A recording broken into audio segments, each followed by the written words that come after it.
కేసీఆర్ నాయకత్వం, హరీష్ రావు గారి నాయకత్వం.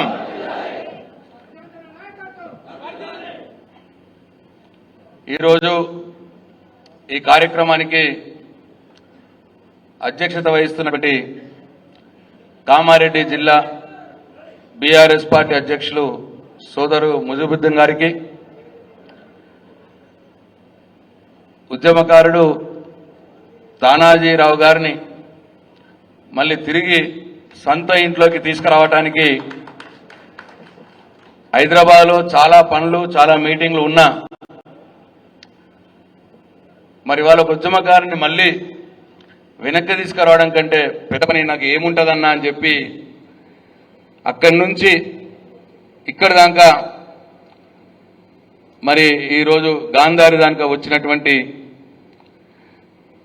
టీఆర్ఎస్ పార్టీ ఆవిర్భావం నుంచి కేసీఆర్కి వెన్నంటి ఒక రాముడికి ఆంజనేయుల్లాగా ఎట్లనైతే ఉంటాడో కష్టాల్లో సుఖాల్లో అన్నిటికంటే ముఖ్యంగా కష్టకాలంలో అనేక క్లిష్ట పరిస్థితుల్లో పార్టీ కోసం తన రక్తాన్ని ధారపోర్చినటువంటి నాయకుడు. 10 సంవత్సరాలు తెలంగాణ ప్రభుత్వంలో అత్యంత కీలకంగా వ్యవహారం చేసి ఆయనకున్నటువంటి శాఖల్ని సమర్థవంతంగా నిర్వహించి ఇవాళది సాగునీటి రంగం కావచ్చు, వైద్య రంగం కావచ్చు, మార్కెటింగ్ రంగం కావచ్చు, అట్లా ఫైనాన్స్లో కావచ్చు, ప్రతి దాంట్లో న్యాయం చేసి తనమైన ముద్ర వేసుకొని ఇవాళ ఈ రాష్ట్రంలో ఉన్నటువంటి ప్రతి ఒక్క కార్యకర్తకు నేనున్నానంటూ అండగా నిలిచే గుణం ఉన్నటువంటి నాయకుడు గౌరవనీయులు, నాకు సోదరు లాంటి వారు మొదల నుంచి పార్టీ ఆవిర్భావం నుంచి నాకు సలహాలు సూచనలు ఇస్తున్నటువంటి నా సోదర సమానులు గౌరవనీయులు హరీష్ రావు గారికి, అట్లాగే మీ అందరి ప్రియతమ నాయకుడు, మీ అభిమాన నాయకుడు,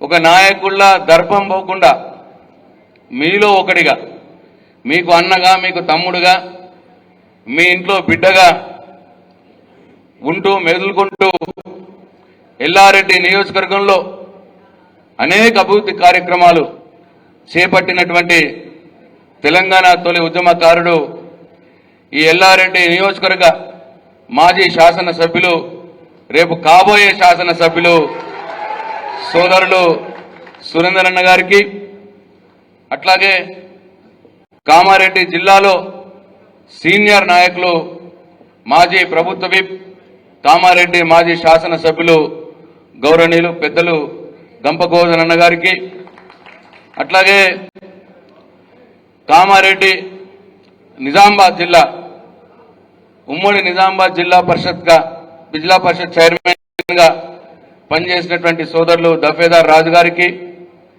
ఈ రాష్ట్రంలో విద్యార్థి ఉద్యమానికి తొలి సంతకంగా ఉండి ఇవాళ ఉద్యమంలో కేసీఆర్ గారి వెంబట నడిచినటువంటి నాయకులు, రాష్ట్ర ఎస్సీ కమిషన్ చైర్మన్ గౌరవనీయులు ఎర్రల శ్రీనివాస్ గారికి, అట్లాగే మాజీ ఎల్లారెడ్డి శాసనసభ్యులు జనార్దన్ గౌడ్ గారికి, అట్లాగే ఈరోజు పెళ్లి కొడుకు మీ అందరి అన్న, నాకు కూడా అన్నలాంటి వాడే గౌరవనీయులు తానాజీరావు గారికి, అట్లాగే మండల పార్టీ అధ్యక్షులు సోదరులు శివాజీరావు గారికి, బలరాం గారికి, ఎక్స్ ఎంపీపీ సత్యం గారికి, గౌరవనీయులు సుమిత్రానంద్ గారికి, సత్యంరావు గారికి, ఈరోజే పార్టీలో చేరినటువంటి ఎన్ఆర్ఐ కిషోర్ రెడ్డి గారికి, రాజేశ్వర్ గారికి, లింగం గారికి, ఇంకా వేదిక మీద ఉన్నటువంటి ఏమనుకోవద్దు దయచేసి మీరందరూ ప్రతి ఒక్కరికి పేరు పేరున, అట్లాగే ఇవాళ ఎల్లారెడ్డి నియోజకవర్గం ముఖ్యంగా గాంధారి మండలం నుంచి వచ్చినటువంటి టీఆర్ఎస్ పార్టీ కుటుంబ సభ్యులందరికీ, కేసీఆర్ సైనికులకు, మీడియా మిత్రులకు అందరికీ కూడా నా హృదయపూర్వక నమస్కారాలు. మొట్టమొదలుగా తానాజీరావు గారిని తిరిగి మన ఇంట్లోకి సాధారణంగా వారిని ఆహ్వానిస్తూ రేపు రాబోయే స్థానిక సంస్థల ఎన్నికల్లో టీఆర్ఎస్ పార్టీ అభ్యర్థులను గెలిపించే బాధ్యత మోయవలసిందిగా నేను తానాజీరావు గారిని కోరుతా ఉన్నాను. అయితే తను అన్న ఒక సూచన, తానాజీరావు గారు కావచ్చు, శివాజీరావు గారు కావచ్చు, కార్యకర్తలకు గౌరవం ఇవ్వాలి అనడం అనేది చాలా వాస్తవమైన విషయం. కార్యకర్తలకు గౌరవం ఇచ్చుకోవడం అంటే నీది నీకు, మాది మాకు, మమ్మల్ని గౌరవించుకున్నట్టు లెక్క, పార్టీని గౌరవించుకున్నట్టు లెక్క.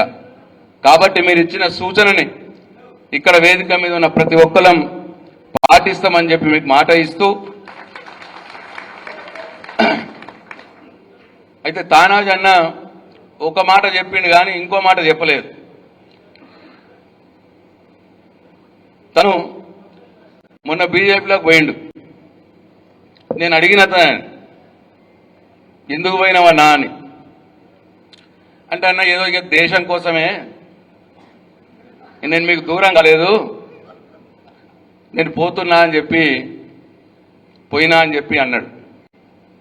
మరి మళ్ళీ ఏమైంది అన్న ఆడ దేశం కోసం అనుకున్నా కానీ ఆడ ఏం లేదన్నా, అదంతా వట్టిదే ఉన్నదాడా. అర్థమైంది నాకు, కేసీఆర్ తిరిగి ఎవరు ఉండరన్నా అన్న మాట మాట్లాడి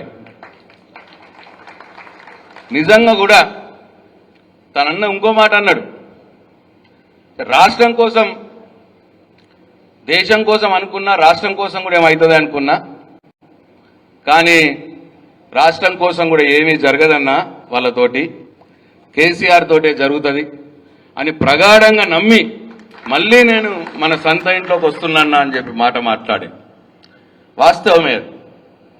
ఎందుకంటే 8 మంది బీజేపీని గెలిపించారు మొన్న తెలంగాణ ప్రజలు. ఎవడు ఎసుంటోడో ఎవరికి తెలియదు. ఎవడు ఆ గెలిచిన వాళ్ళందరూ ప్రజల కష్టసుఖాల్లో వచ్చిన వాళ్ళు కాదు, ప్రజలతోటి ఉన్నోళ్ళు కాదు. ఇట్లనే తానాదన్న తిరగనే ఆగమయ్యారంతా, ఇదేదో దేశం కోసమట అని చెప్పి గెలిపించి 8 మందిని. నేను అడుగుతున్నా ఇవాళ వేదిక మీ నుంచి, 8 మంది బీజేపీ ఎంపీలు గెలిచిరు కదా, కేంద్రంతో కొట్లాడి నరేంద్ర మోడీని అడిగి 8 యూరియా సంచులు కూడా ఎందుకు తేలేకపోయినారు మీరు బీజేపీ ఎంపీలు అని అడుగుతా ఉన్నానే. 8 మంది బీజేపీ ఎంపీలు ఉన్నారు కదా, తెలంగాణ రాష్ట్రానికి రావాల్సినటువంటి అనేక, ఇవాళ దేశంలో అన్ని రాష్ట్రాలకు మెడికల్ కాలేజీలు ఇస్తాడు మోడీ, తెలంగాణకు మాత్రం ఒక్క మెడికల్ కాలేజ్ రాదు. అట్లనే దేశంలో కొత్త జిల్లాలందరికీ నవోదయ పాఠశాలలు ఇస్తారు, తెలంగాణకు మాత్రం రావు నవోదయ పాఠశాలలు. ఏం చేస్తున్నారు బీజేపీ ఎంపీలు మీరు గెలిచి? ఎందుకు నరేంద్ర మోడీని చూడగానే ఉచ్చబడతాను మీకు? తెలంగాణ రాష్ట్ర ప్రజల ప్రయోజనాల కంటే ఎక్కువ, తెలంగాణ రైతులకు యూరియా ఇచ్చేదానికంటే ఎక్కువ మీకు ఇక ఏమున్నది అని చెప్పి నేను బీజేపీ ఎంపీలను అడుగుతా ఉన్నా. అది అర్థమయ్యే తానాదన్న మళ్ళా వచ్చిండు వాపస్. 8 మంది బీజేపీ ఎంపీలు ఉన్నా తెలంగాణ రాష్ట్రానికి జరిగిందేమీ లేదు, వీళ్ళేం చేస్తలేరు, వీళ్ళక్కడ నరేంద్ర మోడీని అడుగుతలేరు అన్న భావన ఇవాళ తెలంగాణ రాష్ట్రంలో ఉన్నటువంటి అందరికీ ఉన్నది. బీజేపీ పార్టీలో ఉన్నటువంటి కార్యకర్తలకు కూడా ఇప్పుడు వస్తా ఉన్నది అని చెప్పి నేను మనవి చేస్తా ఉన్నా. కాబట్టి ఇవాళ పొద్దున్నే జైరాబాద్ నియోజకవర్గం నుంచి వచ్చి హరీష్ గారి నాయకత్వంలో అక్కడ జైరాబాద్ ఎమ్మెల్యే గారి ఆధ్వర్యంలో బీజేపీ పార్టీ నుంచి సర్పంచ్లు, ఎంపీటీసీలు వచ్చి వాళ్ళ పార్టీలో జాయిన్ అయినారు. ఇవాళ తానాజీ గారు వారితో పాటు కూడా బీజేపీలో ఉన్నటువంటి చాలా మంది మిత్రులు ఇవాళ టీఆర్ఎస్ పార్టీలో జాయిన్ అయినారు. అంటే బీజేపీ మీద భ్రమలు తొలగిపోతా ఉన్నాయి.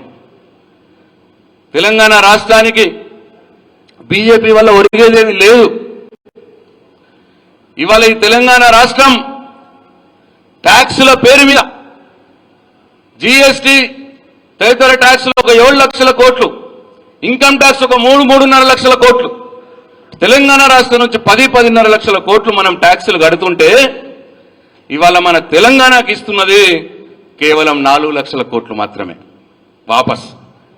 అంటే మన 6 లక్షల కోట్లు దాదాపుగా ఉత్తరప్రదేశ్లో పెడతా ఉన్నారు, బీహార్లో పెడతా ఉన్నారు, గుజరాత్లో పెడతా ఉన్నారు. తెలంగాణ రాష్ట్రం నుంచి వసూలు చేసిన ట్యాక్సులు, పన్నుల డబ్బులు మనకివ్వకుండా నరేంద్ర మోడీకి ఇష్టం వచ్చినటువంటి రాష్ట్రాల్లో పెడతా ఉన్నారు. మన 6 లక్షల కోట్లు వేరే రాష్ట్రాలకు దోచిపెడుతుంటే ఈ బీజేపీ ఎంపీల నోళ్లు ఎందుకు మూగమైనాయని చెప్పి నేను ప్రశ్నిస్తా ఉన్నా. ఇవాళ సమాధానం చెప్పాలా 8 మంది బీజేపీ ఎంపీలు? కాబట్టి సోదరులారా, మనం స్థానిక సంస్థల ఎన్నికల్లో కూడా ఈ విషయం ప్రజల దగ్గర తీసుకుపోవాల్సిన అవసరం ఉన్నది. ఇవాళ స్థానిక సంస్థల్లో ఒక ఎంపీటీసోడో లేదో జడ్పీటీసో ఓ ఎంపీపో బీజేపీ నాయకుడు అయితే ఏమొరుగుతుంది రాష్ట్రానికి, ఈ మండలానికి, జిల్లాకు? అదే బీఆర్ఎస్ పార్టీ నుంచి మీరు ఎంపీటీసీని గెలిపిస్తే, ఎంపీపీని గెలిపిస్తే, జడ్పీటీసీని గెలిపిస్తే మన కోసం కొట్లాడతాం. మన కోసం అసెంబ్లీలో హరీష్ రావు గారు కొట్లాడతారు, మన కోసం అసెంబ్లీలో కేటీఆర్ గారు కొట్లాడతారు. బీజేపీ నుంచి ఎవరున్నారు కొట్లాడటోళ్ళు అసెంబ్లీలో? ఏం లాభం అవుతుంది? చూసినామా మనం? ఇన్ని రోజులు అసెంబ్లీ జరుగుతుంటే ప్రజల సమస్యల కోసం ఎవడన్నా బీజేపీ నాయకులు అసెంబ్లీలో కొట్లాడిర్రా? అదే హరీష్ రావు గారు పేగులు తెలియదాక కొట్లాడిన మాట వాస్తవం కాదా అని చెప్పి నేను అడుగుతా ఉన్నా. అందుకే ఏనాటికైనా తెలంగాణ రాష్ట్రంలో ఈ తెలంగాణ రాష్ట్ర ప్రజలకు, తెలంగాణ రాష్ట్రానికి టీఆర్ఎస్ పార్టీయే శ్రీరామరక్ష, కేసీఆర్ శ్రీరామరక్ష అనే విషయం మనం ఇవాళ ఊర్లలో చెప్పాల్సిన అవసరం ఉన్నది. బీజేపీకి ఓటు వేస్తే అది మురిగిపోతుంది. బీజేపీ నుంచి కొట్లాటోడు ఎవరు లేడు. ఈ MPTC, BJP MPTC, BJP ZPTC ఎక్కడికి పోతాడు? ఎవరిని అడుగుతాడు? మన సమస్యల కోసం ఎవరిని నిలదీస్తాడు? ఎక్కడ నిలదీస్తాడు? నిలదీయాల్సిన అసెంబ్లీలో నిలదీసే నాయకులు మనకున్నారు. హరీష్ రావు గారు, కేటీఆర్ గారు అసెంబ్లీలో ఉన్నారు. కాబట్టి ఈ విషయం మనం అందరం కూడా ప్రజలకు తీసుకుపోవాల్సిన అవసరం ఉన్నది అని చెప్పి నేను భావిస్తా ఉన్నా. మీరందరూ కూడా ఆ దిశలో రాబోయే స్థానిక సంస్థల ఎన్నికల్లో పనిచేయాలని చెప్పి మిమ్మల్ని కోరుతా ఉన్నా. నేను గుర్తు చేస్తా ఉన్నా, ఇవాళ రేవంత్ రెడ్డి ముఖ్యమంత్రి ఉన్నాడు. ఏమంటున్నాడు? వాన్ పరువు వాడు తీసుకుంటాడు, ఈ రాష్ట్రం పరువు తీసుకుంటున్నాడు. ఆయన నన్ను చూస్తే దొంగతిగా చూస్తా ఉన్నారు, చెప్పులు ఎత్తుకపోయేటట్టుగా చూస్తా ఉన్నాడు అని చెప్పి చెప్పుకుంటా ఉన్నాడు. ఆయన పరువు తీసుకుంటున్నాడు. ఏమి లేదు మన దగ్గర, తెలంగాణ రాష్ట్రంలో పైసలు లేవు, బిచ్చగాళ్ళం అయిపోయినామో అని మాట్లాడుతున్నాడు. ఇటు రాష్ట్రం పరువు తీస్తా ఉన్నాడు. అటువంటి వ్యక్తి మనకు ముఖ్యమంత్రి అవసరమా అని చెప్పి నేను అడుగుతా ఉన్నా. అవసరమా? ఇవాళ బతుకమ్మకు 2 చీరలు ఇయ్యే సాధన అయితే లేదు. బతుకమ్మకో పాపం మన అక్క చెల్లెలకు 2 చీరలు ఇచ్చే సాధన అయితే లేదు. కానీ అదే సందర్భంలో లక్షల కోట్లు పెట్టి ఫ్యూచర్ సిటీ కడతాడట, అమెరికా చేస్తాడట, అమెరికానే కడతాడట. ఇక మేము వస్తుంటే మొన్న వర్షాలకు చెడిపోయిన చిన్న చిన్న బ్రిడ్జులు చక్క చేసే తెలివి లేదు, తెగిపోయిన రోడ్లు మంచిగా చేసే తెలివి లేదు. కానీ మూసీ కోసమట 1.5 కోట్లు ఖర్చు పెడతాడట. అంటే దీని అర్థమైంది? ఎల్లారెడ్డి నియోజకవర్గానికి ముఖ్యమంత్రి వచ్చి ఇక్కడ చెడిపోయిన రోడ్ల కోసం, చెడిపోయిన పంటల కోసం, తెగిపోయిన బ్రిడ్జిల కోసం 1 రూపాయి శాతం అయితే లేదు, 1 రూపాయి మనసు అయితే లేదు. కానీ మూసీ కోసమట 1,00,000 కోట్లు ఖర్చు పెడతాడట, 1,50,000 కోట్లు ఖర్చు పెడతాడట. ఫ్యూచర్ సిటీ కోసం 4 లక్షల కోట్లు ఖర్చు పెడతాడట. అంటే ఎల్లారెడ్డి నియోజకవర్గంలో బ్రిడ్జి తెగిపోతే దానికి 1 కోటో 2 కోట్లు ఇస్తే ముఖ్యమంత్రి రేవంత్ రెడ్డి కమిషన్ రాదు కదా. తెగిపోయిన రోడ్డు 50 లక్షలతో వేస్తే కమిషన్లు రావు కదా. రైతుల ఖరాబైన వరి పంటకు పైసలు ఇస్తే రైతుల దగ్గర కమిషన్లు రావు కదా. అదే 1,50,000 కోట్లతోటి మూసి రివర్ ఫ్రంట్ను కడితే దాంట్లో కమిషన్లు తొప్పుకోవచ్చని ఆలోచన. ఎవరు అడగని అక్కరకు రాని 4th సిటీ అట, ఫ్యూచర్ సిటీ అట, అది కడితే దాంట్లో ఉన్న భూములు అమ్ముకొని మూటలు సంపాదించుకోవచ్చన్న ఆలోచన. జాగ్రత్తగా మనం ఆలోచన చేయాలి. తెలంగాణ ప్రజలకు నువ్వు ఇచ్చిన హామీని నెరవేర్చడానికి నీకు డబ్బులు లేవు, కానీ 1,00,000 కోట్లు మూసి మీద ఖర్చు పెట్టడానికి నీకు డబ్బులు వస్తాయి. 1,00,000 కోట్లు ఫ్యూచర్ సిటీ మీద ఖర్చు పెట్టడానికి నీకు డబ్బులు వస్తాయి. హామీలు అమలు పరుస్తే కమిషన్లు రావు కదా. 2,500 మహిళలకు ఇస్తే కమిషన్ రాదు కదా. 4,000 వృద్ధులకు పెన్షన్లు పెంచితే నీ కమిషన్లు రావు కదా. అదే మూసి రివర్ ఫ్రంట్ 1,00,000 కోట్లతోటి ఖర్చు చేస్తే నీకు కమిషన్లు వస్తాయి దాంట్లో. కాబట్టి ఇవాళ ఇది దోపిడీ కోసమే, కేవలం రియల్ ఎస్టేట్ దందాలు చేసుకొని ఈ రాష్ట్రాన్ని దోచుకోవడానికి ఇవాళ ముఖ్యమంత్రి రేవంత్ రెడ్డి ప్రయత్నం చేస్తా ఉన్నాడు. వారి ప్రయత్నాన్ని అడ్డుకుంటున్నారేమో మన హరీష్ రావు గారు, కేటీ రామారావు గారు. 6 అడుగుల బుల్లెట్, ఆ 3 అడుగుల ముక్కుపోయినోన్ని ఉచ్చ పోయిస్తున్నాడా లేదా? కాబట్టే వీళ్ళ మీద కోపం వస్తున్నది వానికి. ఎట్ల వాడి కేటీఆర్ని హరీష్ రావుని జైలు వేయాలి. వీళ్ళని జైలు వేస్తే నన్ను ఎవడు అడగటోడు ఉండడిగా. అప్పుడు మోసీ రివర్ ఫ్రంట్ మీద దోసుకోవచ్చు, ఫ్యూచర్ సిటీ మీద దోసుకోవచ్చు. ఇగో ఈ ప్లాన్ల రేవంత్ రెడ్డి ఉన్నాడు సోదరులారా. ఈ విషయం మనం స్థానిక సంస్థల ఎన్నికల్లో ప్రజల దగ్గరికి తీసుకుపోవాల్సిన అవసరం ఉన్నది అని చెప్పి మీ అందరికి నేను మనవి చేస్తా ఉన్నా. కాబట్టి రేపు ఏ ఎన్నిక వచ్చినా ఎల్లారెడ్డి నియోజకవర్గంలో గాంధారి మండలంలో కేసీఆర్ సైనికులు ఈ గులాబీ జెండా ఎగరాలి అని చెప్పి మీ అందరిని నేను మనస్ఫూర్తిగా కోరుకుంటున్నా. కేసులు పెడతా ఉన్నవాట మీ ఎమ్మెల్యే ఖబర్దార్ నేను చెప్తా ఉన్నా. కేసులకు బెదిరేటోడు ఎవరు లేడీడా. ధైర్యంగా ఎదుర్కొంటాం. అవసరం వస్తే మేమొస్తాం నిజామాబాద్ జిల్లా నుంచి. అవసరం వస్తే గొప్పగోవర్ధన్ అన్న రెడీ ఉన్నాడు ఇక్కడ కామారెడ్డిలో. అవసరం వస్తే హరీష్ అన్నను కూడా తీసుకొని వస్తాం. ఎవ్వరు కూడా భయపడాల్సిన అవసరం లేదు అని చెప్పి నేను కార్యకర్తలకు భరోసా ఇస్తా ఉన్నా. ఇవాళ గాంధారి మండలంలో నేను వస్తా ఉంటే మక్క పంట కనిపిస్తా ఉన్నది. మా బాల్కొండ నియోజకవర్గంలో, ఆర్మూరులో, కామారెడ్డిలో, అన్ని నియోజకవర్గాల్లో కూడా మక్క పంట ఉన్నది. ఇవాళ ప్రైవేట్ వ్యాపారులు 1,800 రూపాయలకు కొంటా ఉన్నారు. మద్దతు ధర 2,400 ఉన్నది. ఎన్నికలప్పుడు ఇదే ముక్కుపోయిన ముఖ్యమంత్రి చెప్పిండు, ప్రతి పంటకు మద్దతు ధర ఇచ్చి కొంటాము అన్నాడు. మెరుగైన మద్దతు ధర ఇచ్చి కొంటాం, ఇంకా 400 ఎక్కించుకుంటాము అన్నాడు మద్దతు ధరకి. ఇవాళ 1,800కే రైతు వ్యాపారులకు, ప్రైవేట్ వ్యాపారులకు ఇచ్చుకోవాల్సిన పరిస్థితి ఉన్నది. కాబట్టి నేను డిమాండ్ చేస్తా ఉన్నా ఈ రాష్ట్ర ప్రభుత్వాన్ని ఈ వేదిక మీద నుంచి, వెంటనే మక్కల కొనుగోలు కేంద్రాలు ఓపెన్ చేయాలి, ఊరూర పెట్టాలి, మద్దతు ధరతోటి కొనుగోలు ప్రభుత్వమే చేయాలని చెప్పి నేను డిమాండ్ చేస్తా ఉన్నా. అట్లనే సోయాలు కూడా దగ్గర వచ్చిన పంట వచ్చింది. మా షిండే అన్న ఇప్పుడే వచ్చిండు. వారి నియోజకవర్గంలో సోయా పంట ఎక్కువగా ఉంటుంది. సోయా కొనుగోలు కేంద్రాలు కూడా ఈ ప్రభుత్వం వెంటనే ఏర్పాటు చేసి మద్దతు ధర కొనాలా అని చెప్పి, అది కూడా 1,000 రూపాయలు తక్కువ అమ్ముడు పోతా ఉన్నది, ప్రైవేట్ వ్యాపారులు తీసుకుంటా ఉన్నారు. కాబట్టి మక్కలు 2,800, 2,400 ప్లస్ 400 ఎక్కువ ఇచ్చి 2,800 కొనుగోలు చేయాలి ప్రభుత్వం. అట్లనే సోయా 5,500, సోయా 5,500, దానికి ఇంకో 500 మెరుగైన మద్దతు ధర ఇచ్చి 6,000 రూపాయలకు ఈ ప్రభుత్వం కొనుగోలు కేంద్రాలు పెట్టి కొనుగోలు చేయాలని చెప్పి మీ అందరి పక్షాన, మనందరి సమక్షంలో ఈ ప్రభుత్వాన్ని డిమాండ్ చేస్తా ఉన్నా.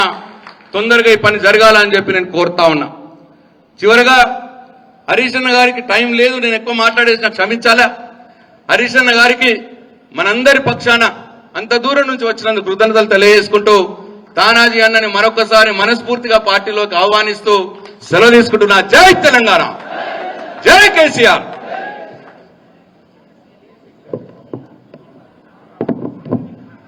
ఇప్పుడు మనం పొద్దున్న నుంచి ఎదురు చూస్తున్న మన నాయకుడు 6 అడుగుల బుల్లెట్ మొన్న